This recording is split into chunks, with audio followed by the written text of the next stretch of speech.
Mientras, vámonos a Génesis 45.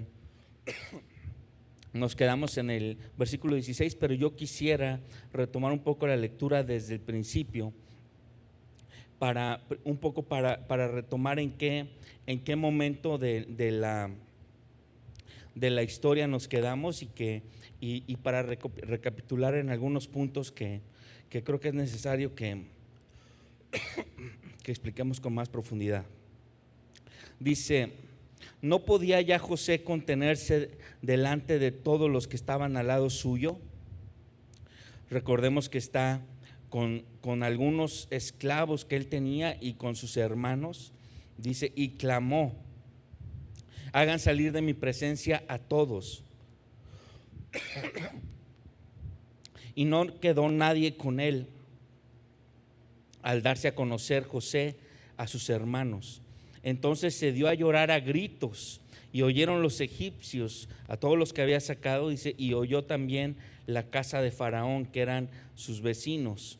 Dice: y dijo José a sus hermanos: yo soy José, ¿vive aún mi padre?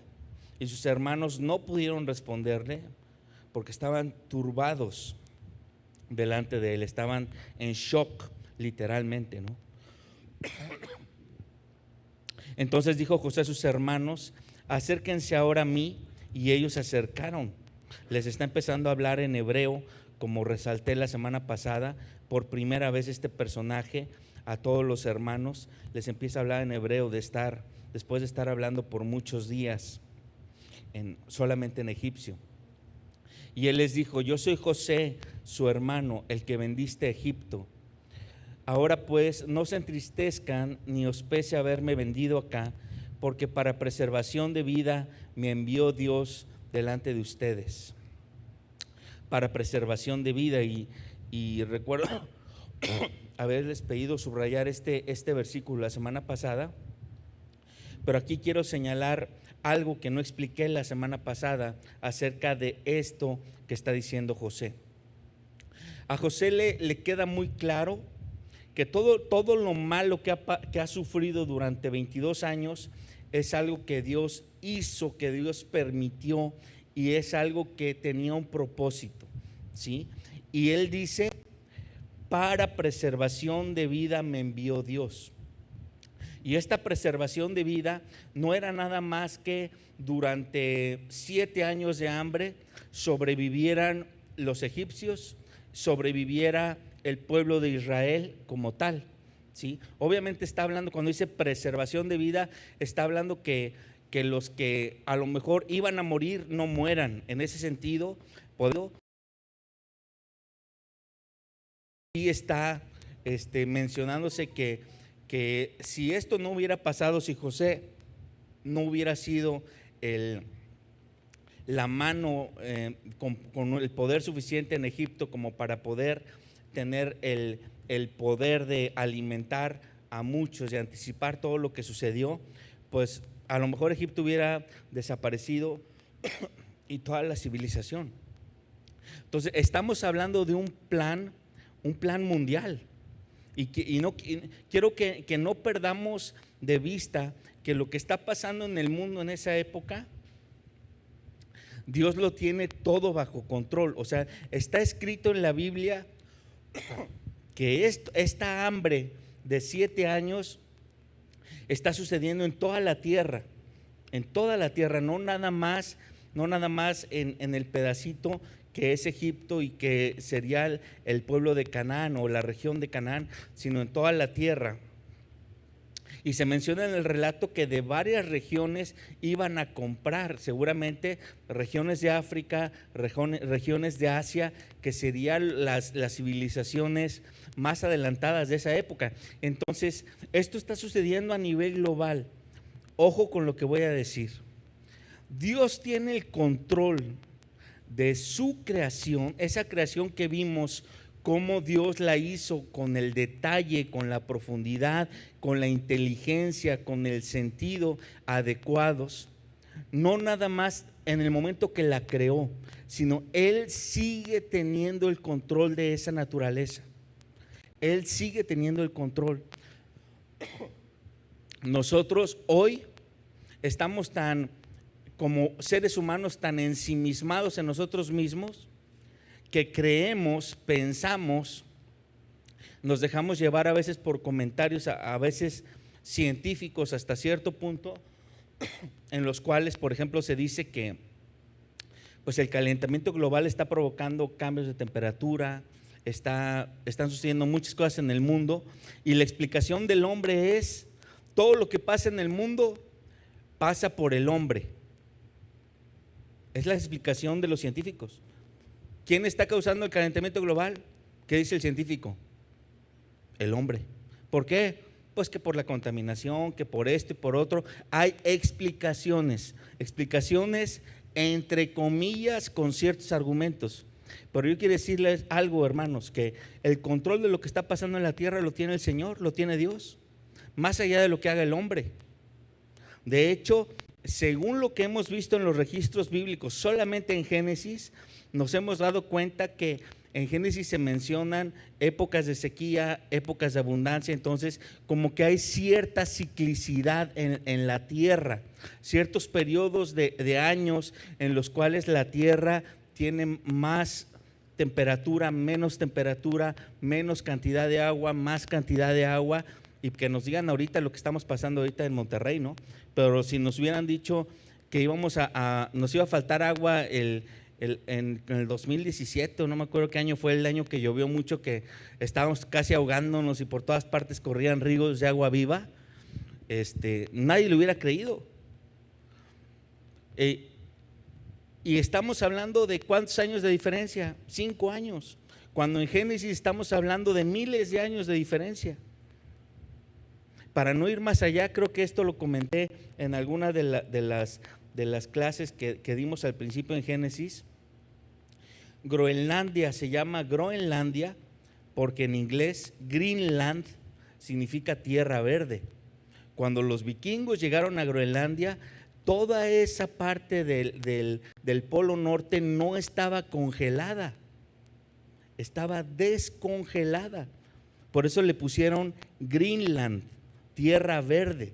Cuando los vikingos llegaron a esa parte del norte, que nosotros toda nuestra existencia la hemos conocido como congelada, por ahí de hace 500 años, 600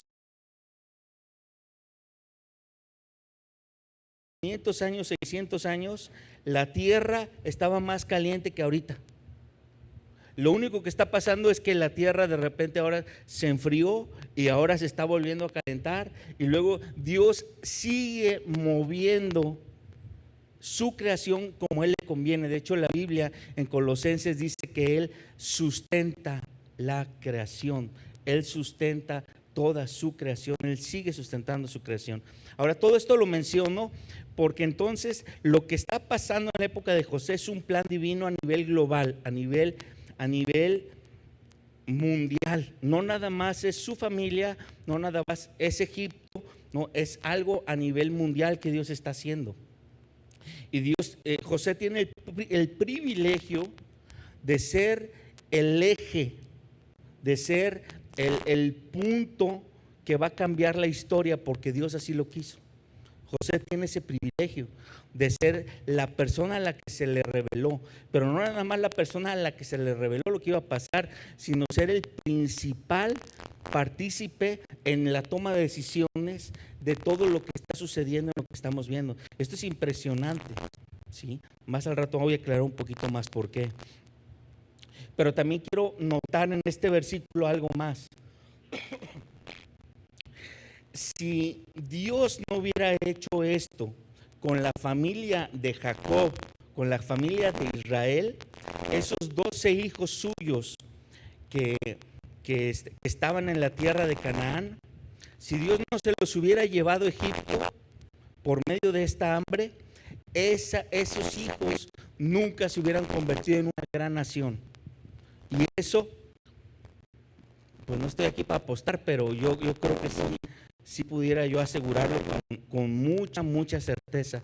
¿Por qué razón?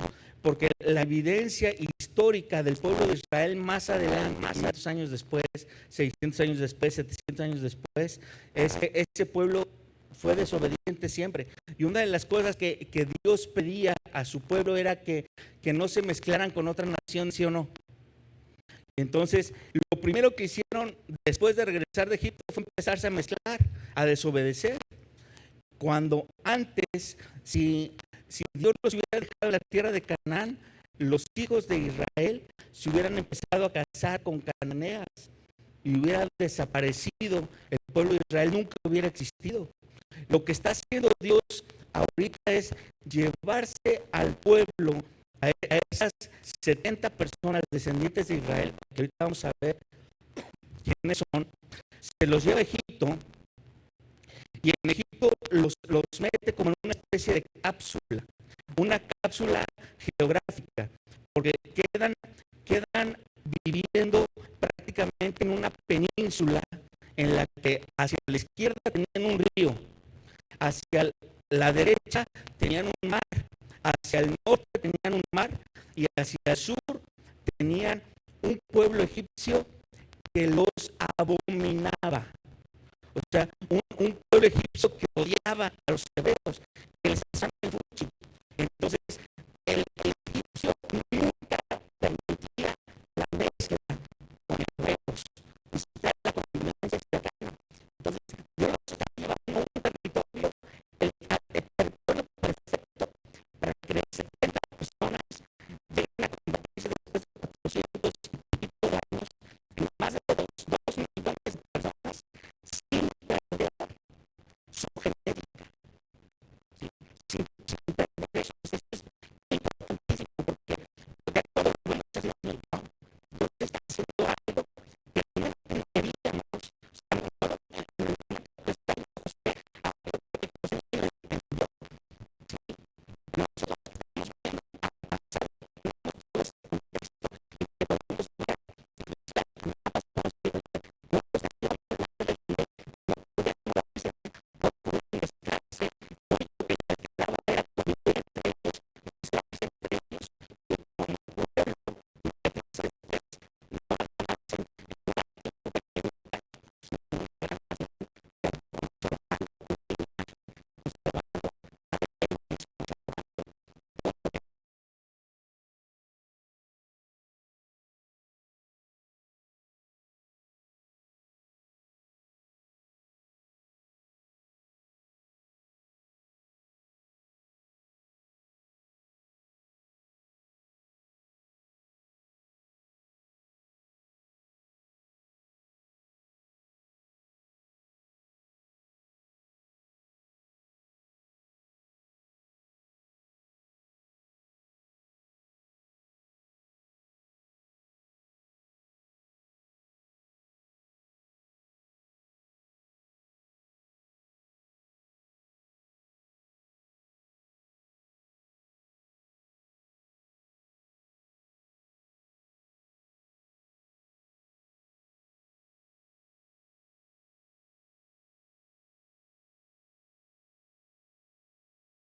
no te detengas.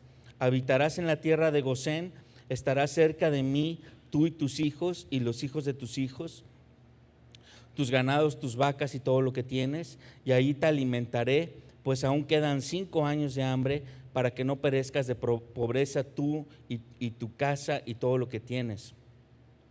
He aquí, sus ojos ven y los ojos de mi hermano Benjamín, que mi boca les habla. Hagan pues saber a mi padre toda mi gloria en Egipto y todo lo que han visto, y dense prisa y traigan a mi padre acá. Y se echó sobre el cuello de Benjamín su hermano y lloró. Y también Benjamín lloró sobre su cuello. Y besó a todos sus hermanos y lloró sobre ellos. Después sus hermanos hablaron con él. Y ahí nos quedamos, ¿no? Ahí nos quedamos. José está haciendo un ritual. La semana pasada expliqué el tema de los lloros de José, pero en este último lloro que está haciendo personalmente con cada uno de sus hermanos,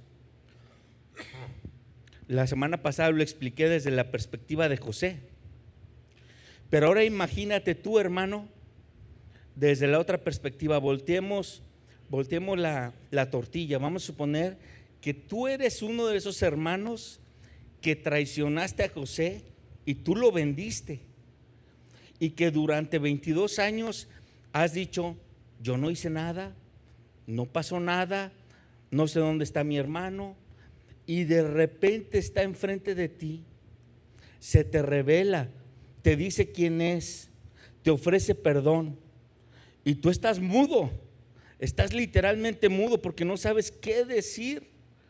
Y no nada más basta con eso, sino que Él se acerca a ti, te abraza y empieza a llorar contigo. Wow. O sea, estos hombres, dice que estos hombres por un momento se quedaron callados y después hablaron con Él, pero nunca menciona el escrito que ellos hubieran ofrecido perdón. Esto es de llamar la atención. Tal vez lo que hablaron con José es: ya no llores más, hermano, aquí estamos. No sé qué hayan dicho, pero no ofrecieron perdón. Ninguno de ellos ofreció perdón.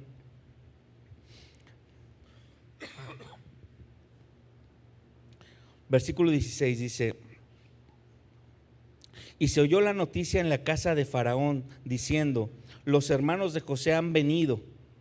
Y esto agradó. Subrayen esa palabra, a quien le guste subrayar, porque bien interesante la respuesta de Faraón.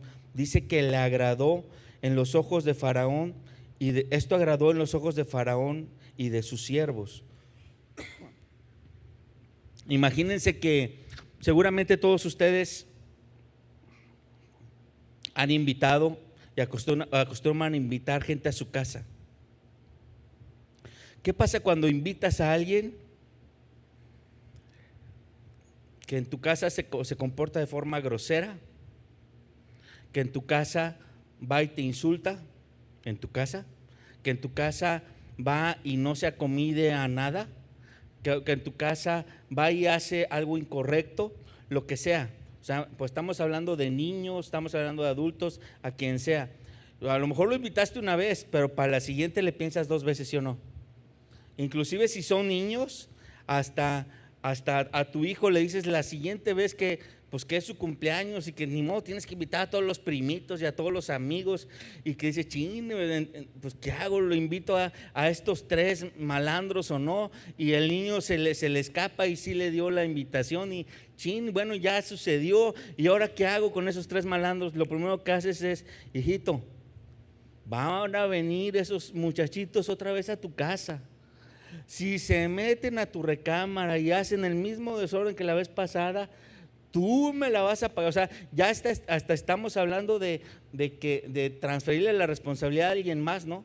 Porque identificamos a las personas que nos hacen mal, y no nada más hablando de cuando invitamos a alguien a nuestra casa. Imagínate que tú tienes el poder de recomendar a alguien en tu trabajo, y que de repente recomiendas a alguien que te hace quedar malísimo, y que en lugar de que si en tu trabajo te tenían en buena estima, ahora hay alguien adentro que está haciendo que en lugar de que tengas una estima mayor, ahora te empiecen a echar culpas de: pues esta persona que tú invitaste, imagínate que robó. Ah, caray, ya no nada más es él robó, sino que, a ver, tú lo invitaste, a lo mejor hasta tú participaste de eso, ¿no? Entonces estoy mencionando ejemplos malos, hermanos, porque aquí lo que está pasando es todo lo contrario. Cuando Faraón se entera de que los hermanos de José han venido a Egipto, la respuesta es tan buena que imagínense, para Faraón y para todos los que están en su comité, en su palacio, José es como un salvador, es el héroe nacional. Y viene su familia: oye, si todos son como él, pues viene el Salón de la Justicia, ¿no? O sea, vienen todos y pues qué bueno que vengan todos, ojalá todos sean como él. Esa es la postura que tiene Faraón, y toda su gente están con las manos abiertas. Y de hecho, ahorita que leamos lo que ofrece Faraón a la familia de José, termina ofreciendo más de lo que José mismo había ofrecido. Leamos, dice el versículo 17: y dijo Faraón a José: di a tus hermanos, hagan esto, carguen vuestras bestias y vayan y vuelvan a la tierra de Canaán y tomen a su padre y a sus familias y vengan a mí, porque yo les daré lo bueno de la tierra de Egipto. O sea, les terminas asignando la mejor tierra. ¿Quién hace eso? Imagínate que tú tienes 2 casas y que de repente a un familiar que tengas en mucha estima le digas: oye, pues estás batallando, vente a vivir a una de mis casas. ¿Le darías la mejor o la peor? ¿Qué casa le das? Wow, porque lo que está aquí haciendo Faraón es la mejor tierra. Y dice: comerás de la abundancia de la tierra. Dice: y tú manda, hace esto, tomen de la tierra de Egipto carros para vuestros niños y vuestras mujeres, y traigan a vuestro padre y vengan. Cuando dice tomen carros para niños y mujeres, esto es para los egipcios sería algo inadecuado. Los únicos que podían moverse en carros, en carrozas, eran los hombres, y los únicos que podían participar de ser transportados en carrozas con caballos serían gente de la nobleza, o sea, de la familia de Faraón. Entonces, cuando dice toma para tus niños y tus mujeres carros, los está tratando como si fueran nobles, como si fueran de su misma familia. Dice: y traigan a vuestro padre y vengan. No se preocupen por sus enseres, porque la riqueza de la tierra de Egipto será suya. Fíjense lo que está ofreciendo el faraón.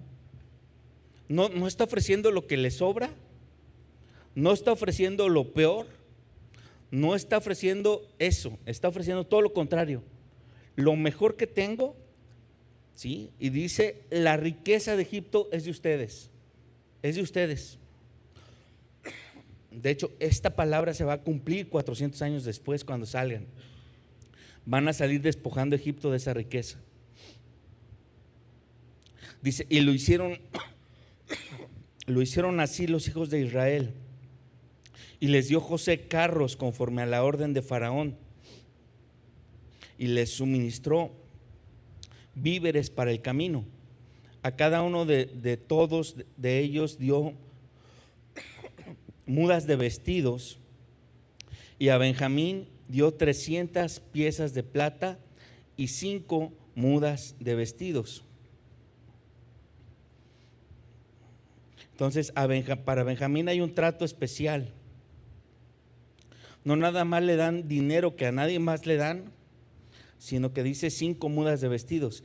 En la antigüedad no es como ahora. Ahora estamos acostumbrados a que, bueno, a lo mejor los regios ya no nos bañamos diario, pero estamos acostumbrados en Occidente a bañarnos diario, a veces hasta 2 veces con el calor, ¿sí?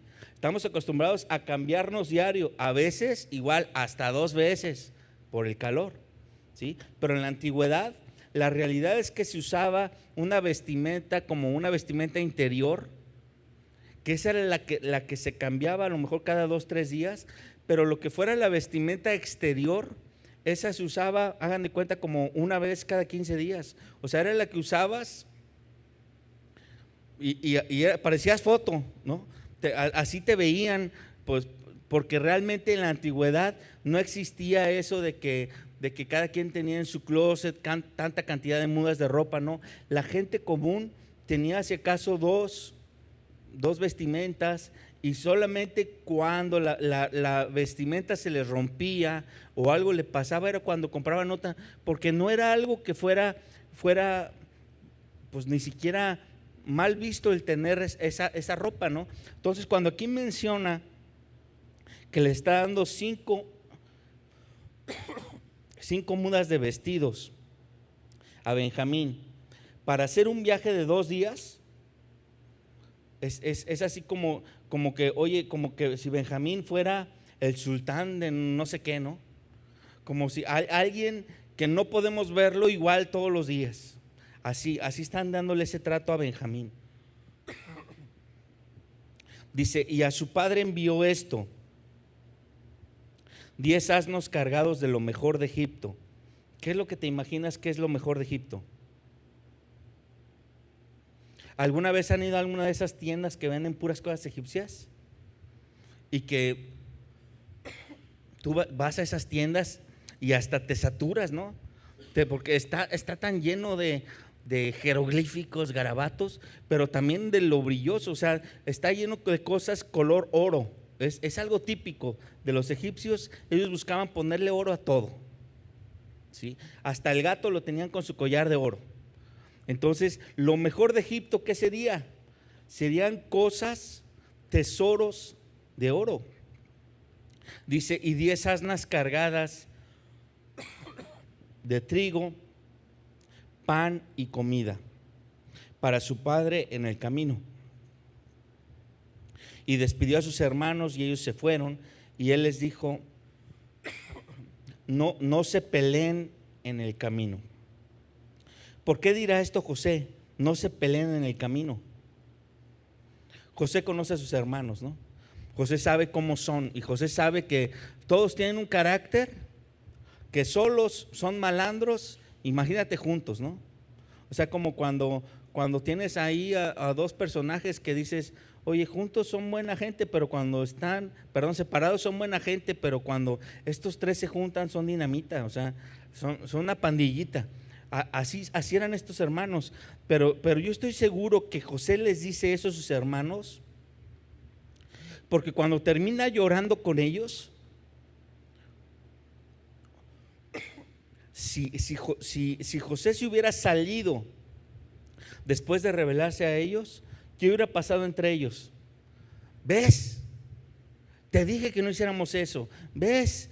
Mejor lo hubiéramos matado, o no. O sea, uno lo querían matar, otro lo quería rescatar, uno quería hacer una cosa. O sea, ahí se hubieran peleado. Entonces lo que hace José es: hey, ya se despedí, ya los voy a despedir, ya los perdoné, el tema está cerrado. No sigan hablando, no sigan peleando sobre lo mismo. El pasado es pasado. Dice, y subieron de Egipto y llegaron a la tierra de Canaán, a Jacob su padre. Obviamente pasados unos 10 días, ¿no? Versículo 26 dice, y le dieron las nuevas diciendo: José vive aún, y él es el Señor en toda la tierra de Egipto. O sea, notemos el enunciado. Lo están haciendo lo más resumido posible. José vive aún y es el Señor de toda la tierra de Egipto. Cuando le dan esa noticia al papá, viejito, Jacob tendría para estas alturas 130 años. Ya estaba viejito, pasita. Y le dan esta noticia de golpe. Era la noticia que como padre tú querrías, ¿no? Oye, pero dásela suavecito, dásela, pues primero dale un abrazo, salúdalo, papá, ¿cómo estás? Siéntate, te va a dar una sorpresa. O sea, se la manejas así como que si de por sí ya sabes que está viejito y va a ser una sorpresa tan grande que a lo mejor hasta de la misma emoción se nos muere el viejo. Pero no, parece que estos como que quieren dársela así de rápido porque no la aguantan en el corazón. Eso es lo que me dice el texto. O sea, no, ellos mismos no aguantan esa noticia en su corazón y la sueltan así, brutamente. La sueltan así abruptamente, se la sueltan a su papá. Y la respuesta del papá dice: el corazón de Jacob se afligió. Se afligió. O sea, la reacción de Jacob no fue emoción, no fue gusto. O sea, la noticia fue una noticia muy buena, pero se le están dando una forma tan drástica, tan de sopetón, que le llegó como una especie de shock. Dice, porque no les creía. y ellos le contaron todas las palabras de José que él les había hablado. O sea, ya cuando, primero la noticia de sopetón, y cuando lo ven como que se queda en shock y se queda a lo mejor hasta angustiado, empiezan a manejársela de otra forma, ¿no? Lo empiezan a tranquilizar y le empiezan, dicen, a contar todas las palabras. O sea, ya le empiezan a explicar todo. Y cuando eso sucede, no nada más le explican todo, sino que en algún momento le muestran, lo sacan a que vea los caballos, todo lo que les mandó el faraón de Egipto. Y entonces dice, viendo Jacob los carros que José enviaba para llevarlo, su espíritu revivió. Entonces dijo Israel, basta, José mi hijo vive todavía, iré y le veré antes que yo muera. Entonces, guau, ¿no? O sea, le dan la noticia al papá, de repente no la asimila bien, y después cuando ya la puede entender, lo puede asimilar, su primera respuesta es, guau, está vivo. Pero quiero que resaltemos aquí en estos versículos, yo los tengo subrayados, porque aquí hay algo bien interesante.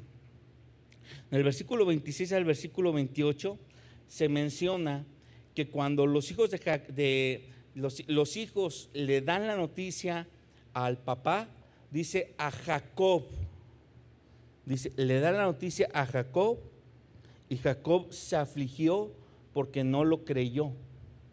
La semana pasada yo expliqué que era muy curioso que en algunas partes, cuando se habla del mismo personaje, se le menciona como Jacob, y en otras partes del mismo texto se le menciona como Israel. Y yo explicaba que cuando en la Biblia vemos estas como que cambiantes de nombre, indica a la personalidad o implica a la antigua naturaleza y a la nueva naturaleza, ¿sí?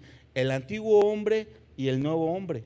Y entonces aquí cuando los hijos le dan una buena noticia al viejo hombre, ¿cuál es la respuesta? Incredulidad, aflicción. Cuando estos mismos hijos le dan nuevamente la misma noticia, pero ahora envuelta de otra forma, y dice,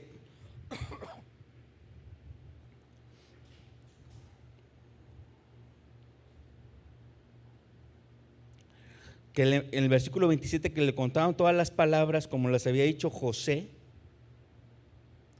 y el versículo 27 dice, entonces Israel dijo, basta, José mi hijo todavía vive, iré y le veré antes que yo muera. Entonces aquí vemos algo que yo veo bien interesante, es como de hecho esta es una buena noticia lo que le están dando a Jacob, a Israel, ¿sí o no? ¿Saben qué significa evangelio? Buena noticia. Cuando tú el evangelio se lo das a alguien, a su viejo hombre, sin que el Espíritu Santo interceda, ¿qué respuesta hay? Normalmente la respuesta es, no hay fe. Y en lugar de que tú provoques algo bueno de respuesta, provocas a lo mejor hasta dolor, aflicción, ¿sí?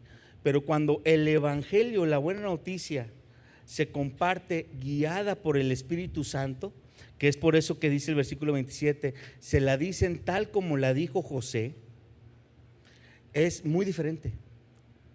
Aquí yo veo una enseñanza bien profunda, porque a veces nos arrancamos a hablarle a la gente nomás lo que se nos ocurre, nomás lo que sale de mi boca, y a veces andamos diciendo tanta tontería y decimos, ¿por qué si me la paso predicando nadie se convierte? Pues habría que ver cómo vives primero, ¿no? Pero también qué dices, hermano. Si al momento de predicarle a alguien no estás siendo guiado por el Espíritu Santo, vas a tener una respuesta contradictoria, contraindicada, porque no se trata de decir las cosas así como de sopetón. Es que si tú no crees te vas a ir al infierno. ¿Eso es verdad? Sí, es verdad, pero ¿por qué tienes que decirlo así? ¿Sí o no? Es que alguien se los tiene que decir, hermano. Sí, pero hazlo guiado por el Espíritu Santo hasta que el Espíritu Santo te lleve a mencionar eso en el momento adecuado. Porque si el Espíritu Santo te está guiando a compartir amor, misericordia antes, no vayas con el infierno por delante. Qué interesante estos 3 versículos, ¿no? Que a pesar de estar en Génesis, está clarito, muy clarito en estos versículos cómo se comparte el Evangelio del Nuevo Testamento. Capítulo 46 dice: y salió Israel, o sea, ya Israel está tomando buenas decisiones y aceptó la buena noticia, y salió con todo lo que tenía y vino a Beerseba y ofreció sacrificios al Dios de su padre Isaac. Y ahí nos detenemos porque han pasado 22 años en el histórico de Génesis. Han pasado 22 años, tal vez más de 22 años. En nuestro estudio de Génesis hemos pasado ya 7 semanas de la última vez que hablamos de que Jacob había tenido una comunicación con Dios. ¿Se dieron cuenta de eso? Desde el capítulo, si no mal recuerdo, desde el capítulo 35 hasta el 46, hay un silencio de Dios con Jacob. Y esto no es algo casual, no es algo que, pues en la Biblia no se menciona, pues quién sabe por qué será. No, es algo que la palabra de Dios está escrita así porque hay algo interesante. Durante todo ese periodo, algo pasa en el corazón de Jacob cuando él se entera de la muerte de su hijo, que su corazón se queda dolido, amargado, ¿sí? ¿Con quién creen? Yo creo que principalmente con Dios. Y cuando alguien tiene una reacción así ante algo malo, atribuyéndole a Dios cosas malas, ¿sabes qué es lo que hace Dios? Dios no te va a mandar un rayo. Ya, si no me quiere, pues de una vez que se muera. No, Dios te va a dejar, y te va a dejar, y te va a dejar, hasta el punto que tengas otra vez un momento para reencontrarte con Él de la mejor forma, ¿sí? Y esto está pasando con Jacob más de 22 años después. O sea, Jacob ha cargado con un dolor por su hijo, ¿sí? Por un dolor de no saber qué le pasó. Las versiones fueron que se lo comió un animal y lo desgarró, pero seguramente cuando él ve las vestiduras que le entregan los hijos, él las ve manchadas de sangre, pero dice, esto no fue roto con garras, esto fue roto de otra forma, ¿sí? Y entonces él se queda con dudas, y lo atribuible a lo que él consideraba su tesoro, que era su hijo, a quien le iba a transferir lo que iba a ser toda la bendición y todo lo que era la herencia que iba a ser a José, porque ya la había perdido Rubén. Él se queda dolido, y todo eso lo ha traído cargando durante más de 22 años. Y entonces, por primera vez después de tanto tiempo, Dios toma la iniciativa y rompe el silencio. Y dice, y habló Dios a Israel en visiones de noche y dijo, Jacob, Jacob. ¿Quién le cambió el nombre a Jacob? Dios. ¿Por qué le dice Jacob, Jacob? Porque le dice, has estado viviendo como tu viejo hombre. Y no le dice una vez, le dice 2 veces, Jacob, Jacob. Entonces, esto nos dice claramente que, hey, aguas, estás viviendo como antes, estás reclamándome, estás viviendo sin mí, estás viviendo, etcétera, ¿no? Todo lo que pueda significar ese viejo hombre, esa vieja naturaleza. Son las primeras palabras que Dios le dice a este hombre después de mucho tiempo. Y él responde, Sí, y dice, heme aquí. Y seguramente ha de haber sido extraño también para él. ¿Por qué me dice Jacob? Y entonces cuando él mismo se pregunta por qué me dice Jacob, caray, Jacob significa esto. Jacob significa algo malo, ¿sí? Algo que yo era antes. Y le dijo, yo soy Dios, el Dios de tu padre. No temas de descender a Egipto, porque allí yo haré de ti una gran nación. Lo que expliqué hace rato, ¿no? No iba a poder ser de otra forma, tenían que ser acorralados geográficamente y sociológicamente. Dice, yo descenderé contigo a Egipto y yo también te haré volver.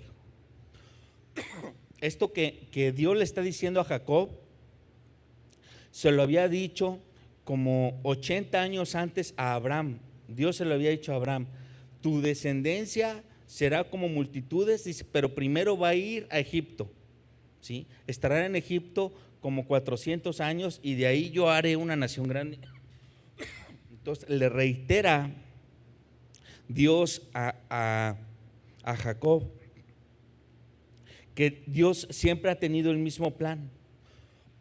Esto es bien interesante mencionarlo, porque aquí no es con que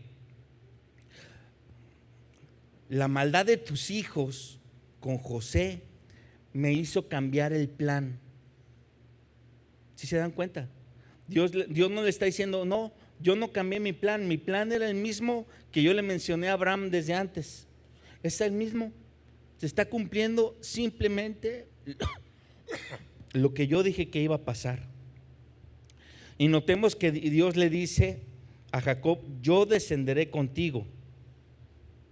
No te preocupes, yo estaré ahí. Y te haré volver. Dice, y la mano de José cerrará tus ojos. Por primera vez Dios le está confirmando, José está vivo, ¿sí? Él te va a enterrar. Durante esos 22 años o más, yo no sé por qué, pero seguramente por tal vez ese dolor, esa amargura, pero la realidad es que él nunca le preguntó a Dios qué le pasó a su hijo. Nunca le preguntó. Asumió que Dios había hecho algo malo con su hijo, que había permitido algo malo con su hijo, y simplemente se tragó el dolor, pero no le preguntó.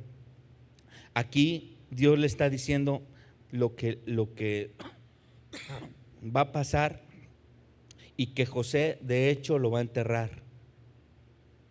Dice, y se levantó Jacob de Berseba y tomaron los hijos de Israel a su padre Jacob y a sus niños y a sus mujeres en los carros que Faraón había enviado para llevarlo, y tomaron sus ganados y sus bienes que habían adquirido en la tierra de Canaán y vinieron a Egipto, Jacob y toda su descendencia consigo, sus hijos y los hijos de sus hijos consigo, sus hijas y las hijas de sus hijos consigo, y a toda descendencia trajo consigo a Egipto. Estos son los nombres de los hijos de Israel que entraron en Egipto: Jacob y sus hijos, Rubén, el primogénito de Jacob, y los hijos de Rubén, Anoc, Falú, Esrón y Carmi. Los hijos de Simeón, Gemuel, Jamín, Ohad, Jaquín, Zoar y Saúl, hijo de la cananea. Los hijos de Leví, Gersón, Coat y Merari. Los hijos de Judá, Onán, Sela, Fares y Sara. La marca. Mas y Onán murieron en la tierra de Canaán. Y los hijos de Fares fueron Esrón y Jamul. Los hijos de Isaacar, Tola, Fua, Job y Simrón. Ese Job que se menciona ahí, nada que ver con el Job del libro de Job. El libro de Job es otro Job. Los hijos de Zabulón, Sered, Elón, Jalil. Estos fueron los hijos de Lea, los que le dio a luz a Jacob en Padán Aram, y además su hija Dina. 33 las personas, todas de sus hijos e hijas. Está hablando de la descendencia de Lea. Luego dice, los hijos de Gad, Sifión, Hagi, Esbón, Suni, Eri, Arodi y Areli. Y los hijos de Aser, Imna, Isúa, Isui, Bería y Sera, hermana de ellos. Los hijos de Bería, Eber y Malquiel. Estos fueron los hijos de Silpa, la que Labán dio a su hija Lea, y dio a luz estos a Jacob, por todas 16 personas.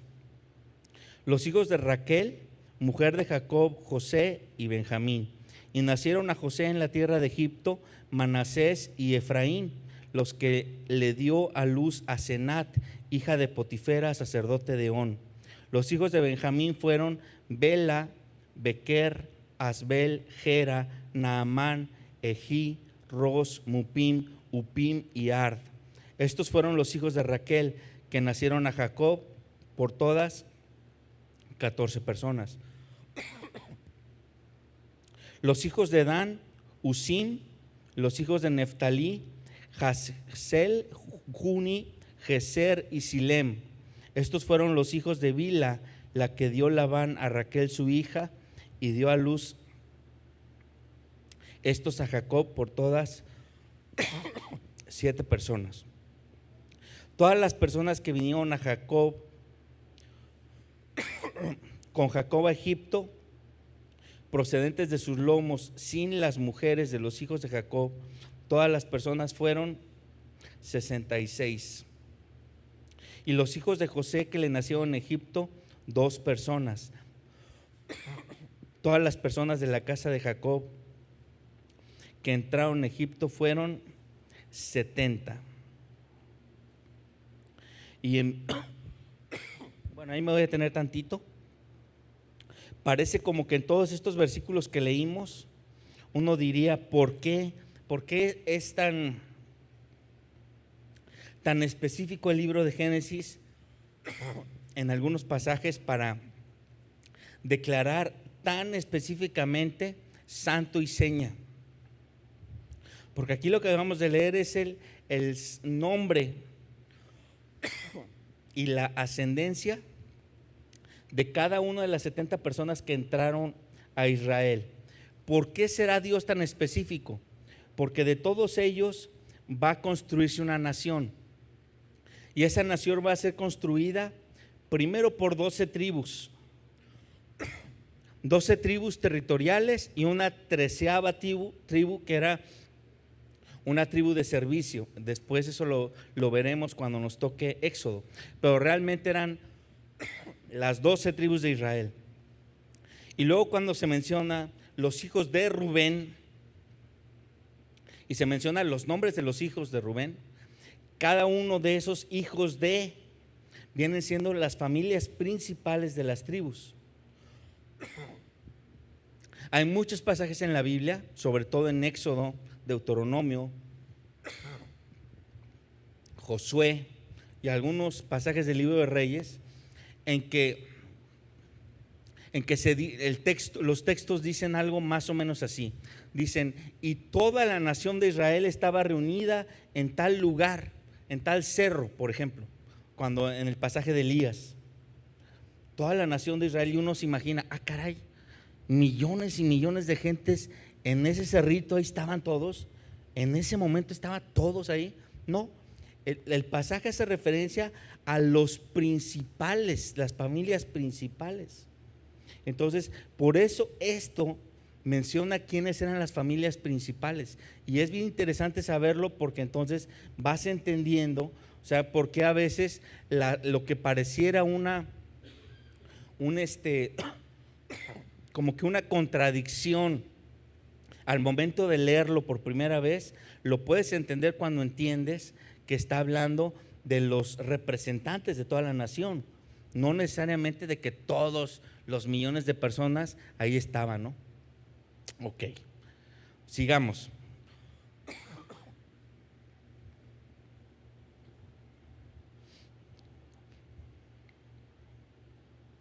Versículo 28 dice, y envió Jacob a Judá delante de sí a José, para que le viniese a ver en Gosén. y llegaron a la tierra de Gosén. Y José unció su carro y vino a recibir a Israel su padre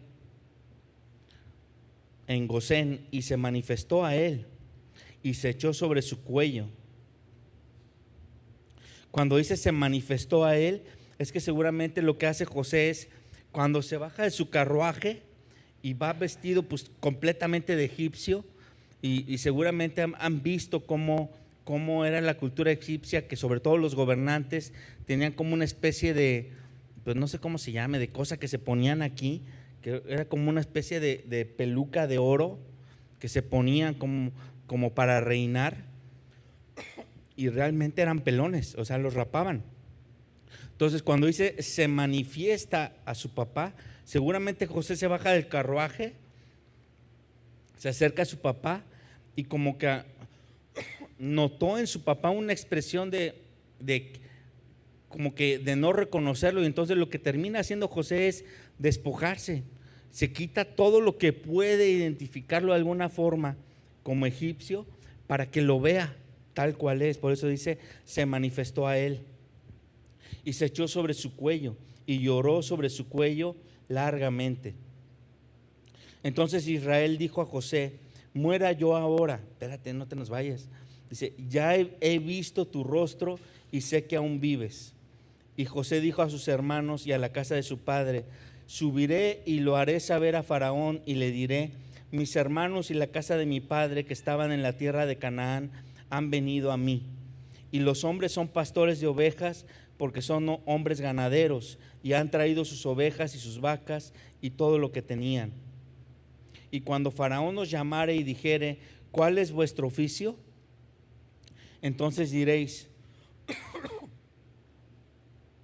hombres de ganadería han sido tus siervos desde nuestra juventud hasta ahora, y nosotros y nuestros padres, a fin de que moréis en la tierra de Gosén, porque para los egipcios es abominación todo pastor de ovejas. Lo que mencioné ya de forma anticipada, ¿no? Algo relevante en el relato, hay varias cosas, pero un detalle más. No, se acordarán ustedes que en las épocas de Abraham, en las épocas de Isaac, obviamente padre de Jacob, de Israel, y abuelo de José y bisabuelo, el libro de Génesis menciona que en toda la casa de Abraham no nada más estaba Abraham, sino que tenía como mucha gente a su servicio, esclavos. Dice uno de los pasajes que inclusive estudiamos, que él juntó 300 de esos siervos esclavos y se los llevó y ganó una guerra con 300 hombres, ¿sí o no? ¿Se acuerdan? Y luego vimos en los relatos que había con Isaac, que también él seguía teniendo muchos siervos, muchos esclavos. Cuando llega todo esto y se transfiere a Jacob, hay un punto en el relato aquí que ya no se mencionan todos esos esclavos. ¿Qué pasó con toda esa gente? Toda esa gente seguramente desde el año 1 del hambre, lo que empezó a suceder es que Israel o Jacob empezó a liberar a todos sus esclavos, liberarlos, ¿sí? La misma hambre era, o sea, mientras más haya en casa, pues tienes más necesidad de alimento, ¿no?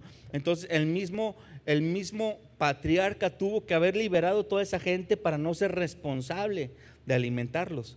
Pero esto también cumple un propósito, porque si hubieran entrado a Egipto, no nada más estas 70 personas, sino hubieran entrado con 400, 500 esclavos de otras naciones de alrededor, se hubieran terminado mezclando entre ellos, y tampoco hubiera servido al propósito de mantener la genética, de mantener al pueblo de Israel con sangre limpia, ¿ok?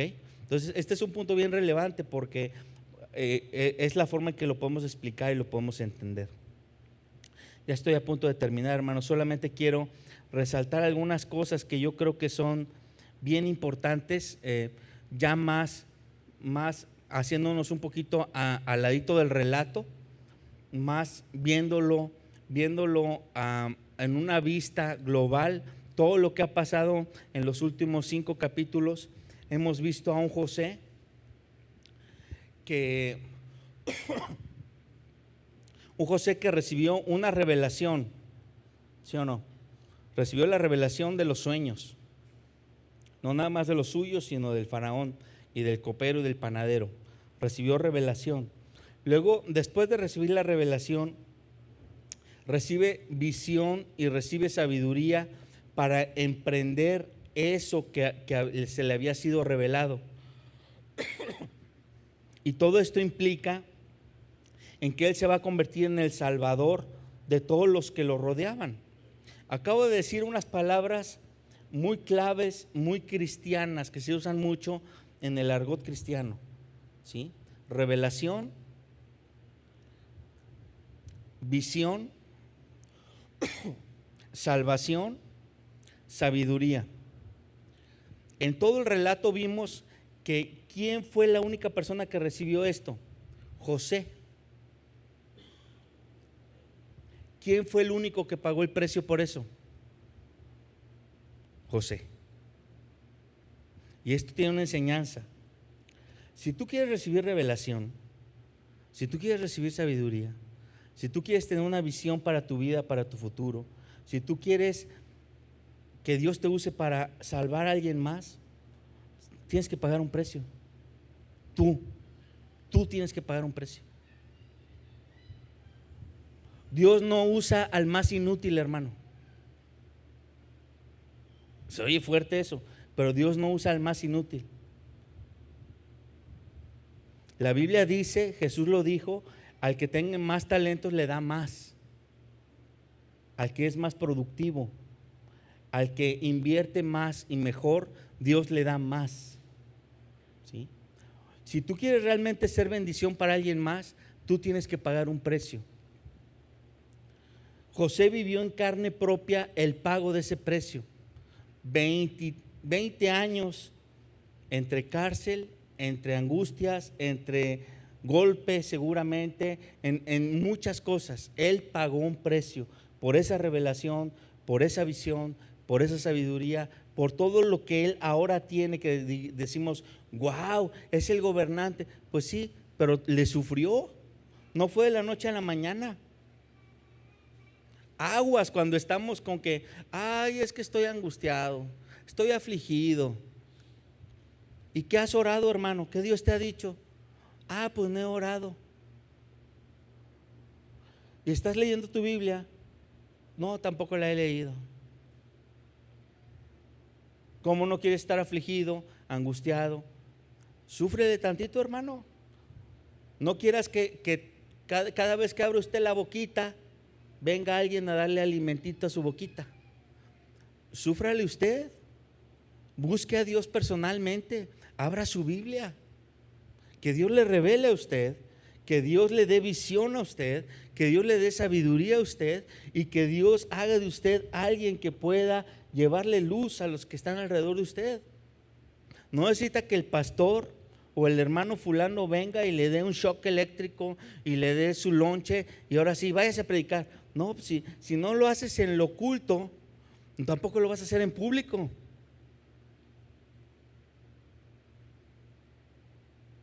Esta es una gran enseñanza y José nos lo muestra, el relato nos muestra a un José tan detalladamente viviendo esto, porque esto es bien importante, sobre todo para aquellos que quieren ser líderes o aspiran a esto. La Biblia dice, cualquiera que aspira a eso, buena cosa estás aspirando, pero primero tienes que ser testimonio, primero tienes que ser esto, ¿sí?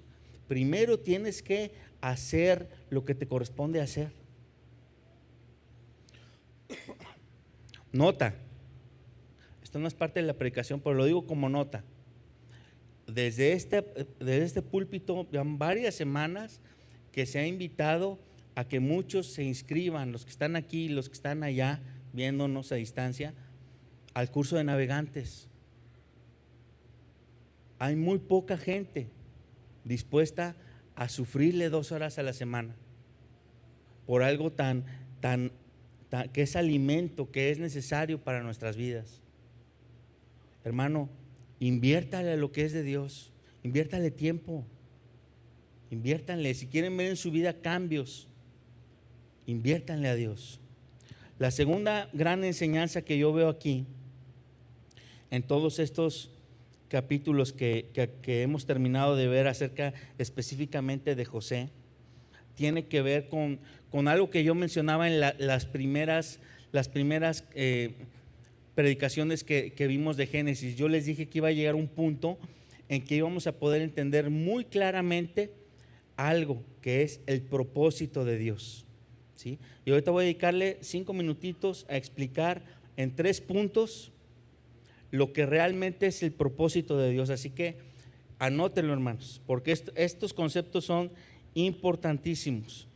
Hay gente que pasa toda su vida sin saber cuál es el propósito de Dios para él o para ella, y el no entenderlo a veces es causa de frustración, inclusive en muchos cristianos. El propósito de Dios, según todo lo que vimos con José, porque estoy tomando esos capítulos de la vida de José como referencia a lo que voy a decir, a las cosas que voy a mencionar. El propósito yo lo resumiría en 3 grandes conceptos. El primero de ellos es el propósito que Dios tiene para tu vida, obviamente para mi vida, trasciende tu vida misma. Cuando realmente es el propósito de Dios algo en ti, trasciende tu vida misma. Lo vimos muy claramente con José. Lo que Dios está haciendo con José no es nada más para José, no es nada más para los hermanos de José, sino está hablando de la posteridad para el futuro, para 400 años después, para miles de años después. El propósito de Dios para ti, no pienses que tiene que ver con algo que está pasando hoy nada más. No sé si me explico. El propósito, a veces queremos entender el propósito como que, ¿qué es lo que Dios quiere que haga hoy? Olvídate del hoy. El propósito de Dios es algo global y es universal. Ya lo expliqué cuando dije el hambre que era en toda la nación, en todo el mundo, no nada más en una nación, era en todo el mundo. El propósito de Dios es algo global y es algo universal, y ese propósito de Dios se sigue cumpliendo. Si nosotros vemos la Biblia de Apocalipsis, del fin del mundo hacia acá, vemos muchas cosas que se van a cumplir, y estamos como en una cadena de eventos que dice la Biblia que se van a cumplir, ¿sí o no?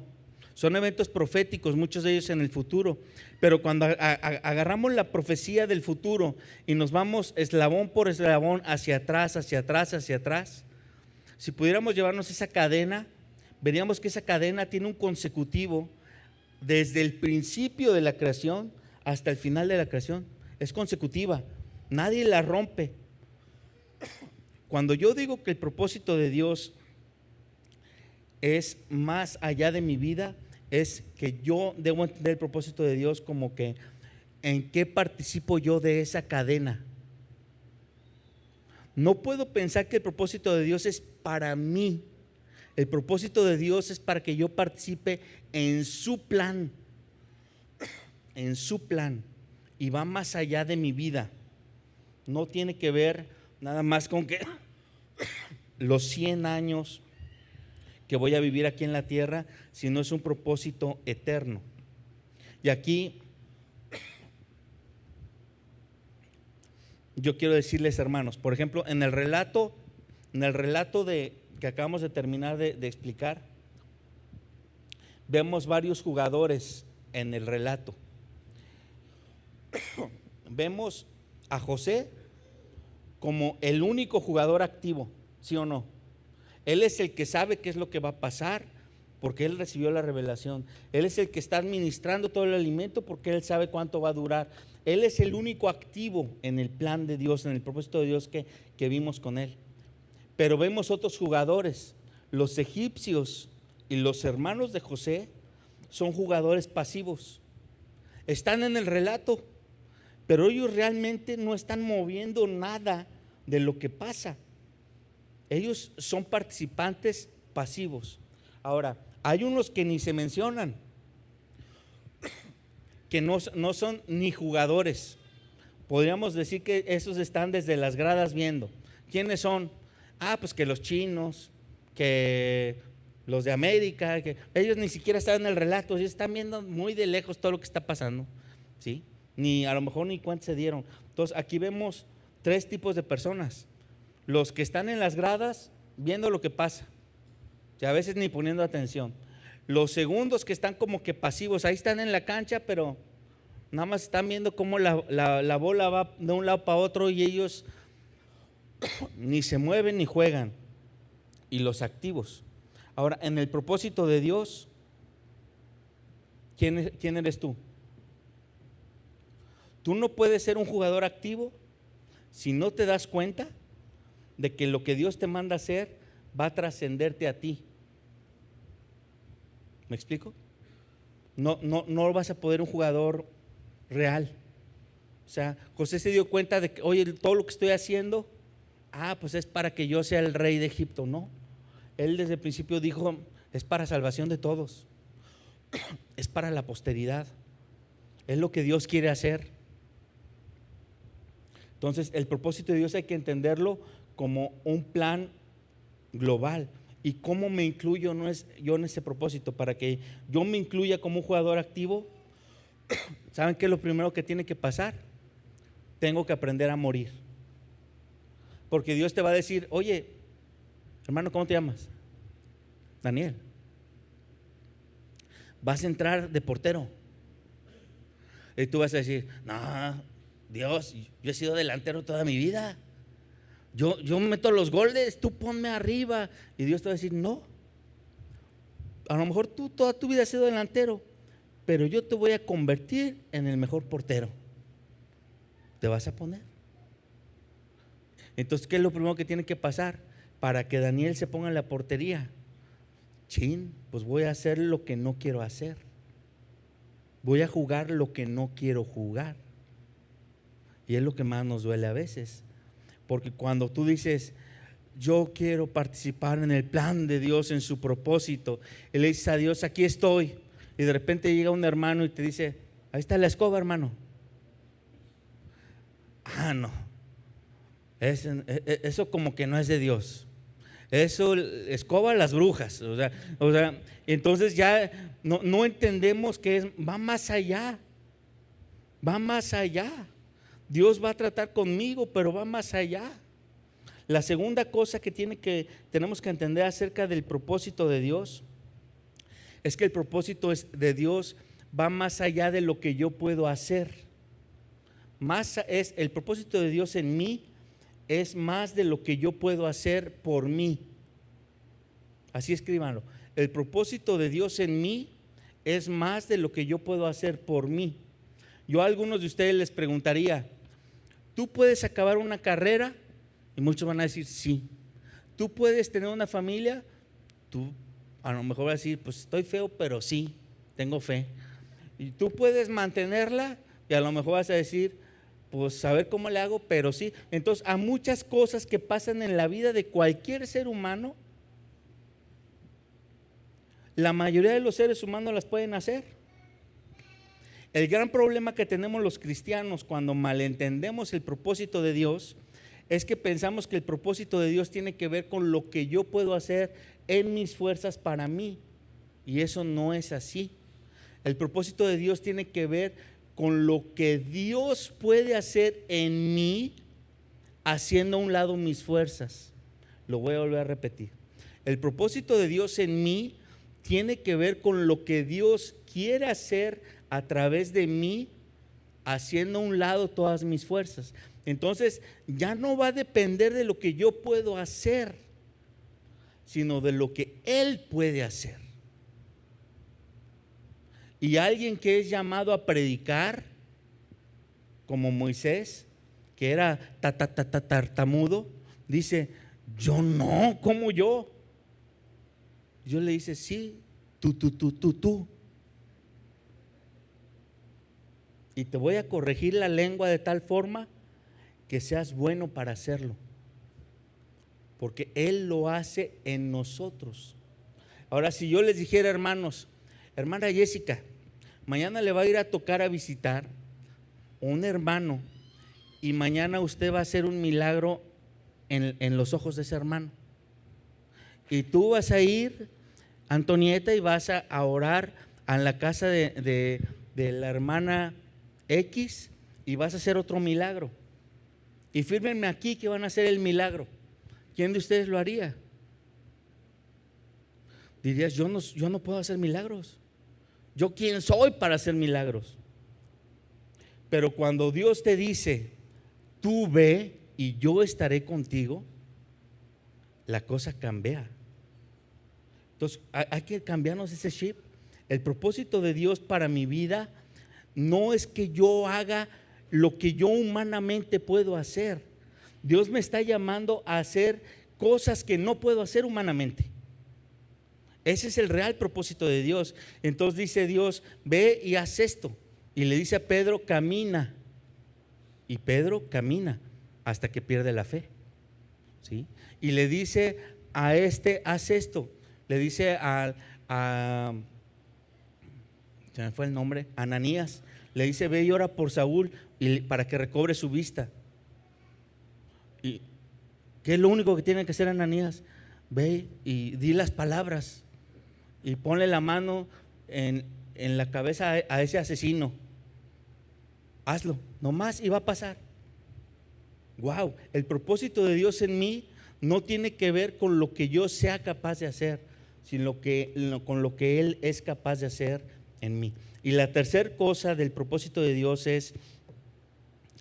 está íntimamente ligado el propósito de Dios a lo que Dios quiere que yo sea. El propósito de Dios está íntimamente ligado en mi vida a lo que Él quiere que yo sea. ¿Qué significa eso?